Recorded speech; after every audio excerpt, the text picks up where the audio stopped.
They're in the gate. And they're off in the TVG.com Haskell. And following C comes out running for the lead. Hot Rod Charlie has speed too. And Midnight Bourbon outside of that pair. The top three separated by less than a length in the early going. Mandaloun settles down on the inside, a joint fourth, and about 3 lengths off the early action. Pickin' Time is between horses. Basso outside of that pair, and Anti-Gravity is at the back of the field. They have about 6 furlongs to go, and it is Following C who will set the pace, prompted by Midnight Bourbon, who's just a neck back second. Hot Rod Charlie has backed off, 2 off the pace in third. Down at the rail, it's Mandaloun in fourth. He has about 4 lengths to make up. Pickin' Time is in between horses. Basso outside of him, and Anti-Gravity.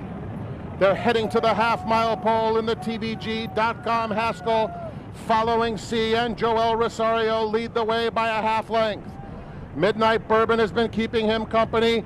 Mandaloun, a threatening presence in third, tugging his way forward. Hot Rod Charlie is just outside of him.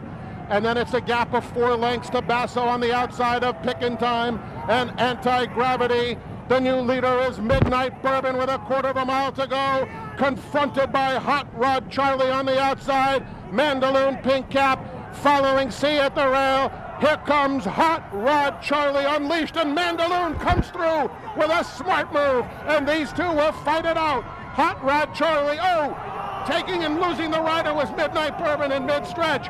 It's Hot Rod Charlie, Mandaloun, Hot Rod Charlie, here's the line. Photo finish in the TVG.com Haskell, very close between Hot Rod Charlie and Mandaloun. It was a long way back. Following C and Anti-Gravity. Losing the rider in mid-stretch was Midnight Bourbon. In the TVG.com Haskell, but obvious concern for Paco Lopez aboard Midnight Bourbon, who appeared to stumble down the stretch. We do have eyes on Midnight Bourbon currently, who is galloping out into the first turn. As soon as we get any information on Paco Lopez, we will bring it to you. A lot to unpack here, Randy. Yeah, listen, that was as weird as it gets because he didn't break down. Apparently, he's galloping by everybody now. He looks healthy and sound, does Midnight Bourbon. Paco Lopez is still laying on the track.